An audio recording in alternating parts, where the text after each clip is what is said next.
"Behold, your Lord said to the angels, I am going to place a vicegerent on earth." The Arabic word is khalifa. It means a representative or an emissary of mine. "And they said," the angels said, "Will you place therein one who will spread corruption and shed blood, while we celebrate your praises and glorify your holiness?" And God said, He said, "Truly I know what you do not know." See, that's the verse that hooked me. That's the verse that caught my attention. That's the one that kept on making me read the story again and again and again. Because listen to the way it begins. "Behold, your Lord said to the angels, I am going to place a representative of mine on earth, a vicegerent of mine, an emissary, one who acts on my behalf." I thought, that's not the way it goes. You're not supposed to be placing man on earth in some positive role. You place man on earth as a punishment for his sin. Clearly, I knew the author didn't quite get the point. But still, it was an amazing line. But then I come to the next line, and it says, "And the angels say, will you place therein one who will spread corruption and shed blood, while we celebrate your praises and glorify you?" I looked at it again. I couldn't believe the question. I looked at that and I said, exactly.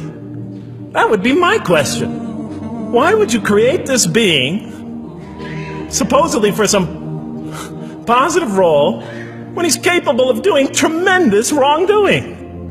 When he could spread corruption and shed much blood?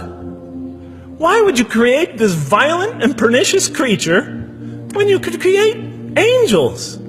As the angels clearly say, Well, we, the angels, celebrate your praises and glorify you. They were asking one of the most fundamental questions in the entire history of religion. Why create you, man, this utterly fallible creature, this creature who could rebel against God's will, who could do such tremendous wrongdoing, who could wreak havoc like no other creature on earth, when you can make them angels? That whole question, everything that I ever thought, everything that I ever experienced, everything that I ever knew was in that question. It was as if the author took my life and wanted to pick out exactly the right question to humiliate me, to provoke me, to anger me. Why create man, this most destructive and violent creature, when you could make them angels? And then look at the answer. And he said, God said, "Truly I know what you do not know." You know, in modern parlance, we would say, "I know exactly what I'm doing." I read that and said, what? You know what you do not know? You know exactly what you're doing? Well, please inform me. Tell me what you're doing. You can't just get off that easy. You can't just tell me you know exactly what you're doing. Not after what I've been through. Not after you made me this way. And then I realized, of course, I was arguing with a God I didn't even believe in. And that would happen several times as I read through the Quran. And sometimes I would just get into so agitated by what I read, I'd start arguing with this voice that I'm reading before me, that's calling to me. So we turn to the next verse. It turns out that the Quran just doesn't dismiss the question. It starts to answer it a little bit. And in the next verse it says, "And he taught Adam," God taught Adam, "the names of all things. And then he placed them before the angels and said, tell me their names if you are right." So this verse is clearly referring to the previous one. But notice what it says. "And he taught Adam the names of all things." So here we see Adam is not only just a creature who knows how to name things, who's acquiring the gift of language, but he's also a learning creature. God is teaching him. Now right here, right in this verse, and it'll come even clearer in the subsequent verses, that the very first thing that the Quran is going to emphasize here is man's intellect. He is a learning creature. He is taught. And what is he taught? What is one of the great intellectual gifts he's given in response to the angel's question? The gift of language. Because through language, mankind can not only learn, but he could learn things not only through his own experience, but he could learn things that other people have experienced of times and places that are hundreds, thousands of years and miles separated from him. And so that all our knowledge becomes cumulative. Every generation learning from the generation before it. I'm learning today from authors I read from other sides of the world that may have existed 2,000 years ago. And so we all contribute to our collective learning and knowledge.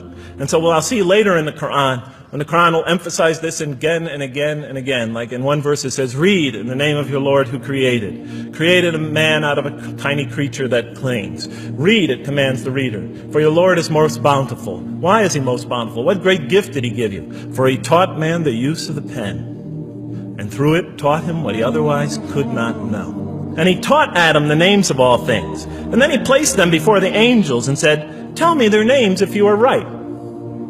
Okay, you have this objection you have this natural question about this creation of mankind. Here, this mankind is this human being, this human creature is a learning creature. He has many intellectual gifts. Here, I'm going to place these things before you. Tell me their names if you are right about man. And what did the angel say? Glory to you. We have no knowledge except what you have taught us. In truth, it is you who are knowing, the wise. They say this task, this intellectual test that's put before them is beyond their grasp. And so in the next verse we read, and he said, oh Adam, tell them their names. And when he had told them their names, notice how it's just like it's nothing for him. For mankind, he has this phenomenal ability. And that's clearly the point of these verses. Even though I felt that the author didn't quite, it was as if I realized that he didn't misunderstand the story. He was taking one of the great stories in the history of humankind, one of the fundamental greatest stories in the history of mankind, and molding it and using it as a vehicle for an entirely original message. And God said, did I not tell you that I know what is unseen in the heavens and the earth? And I know what you reveal and what you conceal? In other words, didn't I tell you I know exactly what I'm doing?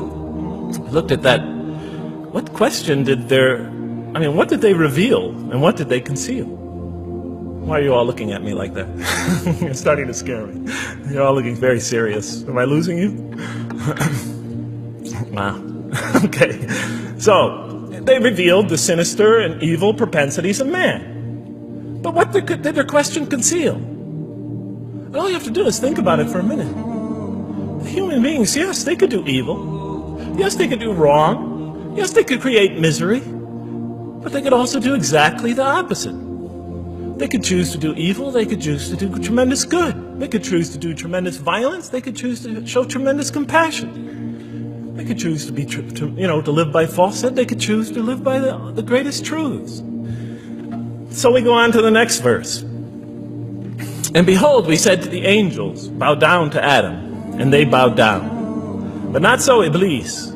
Iblis is like the father of Satan. He refused and was arrogant. He was of those who reject faith. An interesting statement. And notice why Iblis does not bow down. He refuses because he was arrogant. You know, we often hear what's the root of all evil? In the West, it's always money, greed, etc. Here the Quran says seems to be saying that the root of all evil is not always material wants. It's not always money, it's not always greed. At the heart of evil is arrogance. Putting yourself above all others. Of assigning to yourself special priority and neglecting the rights of others. O Adam, dwell you and your spouse in the garden, and eat freely thereof what you wish. But come not near this tree, for you will be among the wrongdoers. Then they make the mistake. But Satan caused them to slip and expelled them from the state in which they were. And we said, go all you down, some of you being enemies of others, will be adversaries of others. Some of you will be adversaries of each other, and on earth will be your dwelling place and provision for a time. Let's go back from where we started. First, mankind is being taught. We see he's an intellectual being. Then we show he's a moral being. Moral being means he's a being that's going to have to make choices. And then God gives him this choice. It's not a huge deal. It's not the gravest sin in the history of humanity by any means. It's minor by any standards. They make it, though. We see that God originally intended to put man on earth as his vicegerent. When does God finally put him on earth? What signals that he's ready to begin? He makes his first independent choice. It's not the worst deed in the history of humanity. It's minor on anybody's scale. But it shows that mankind is ready to act on his own.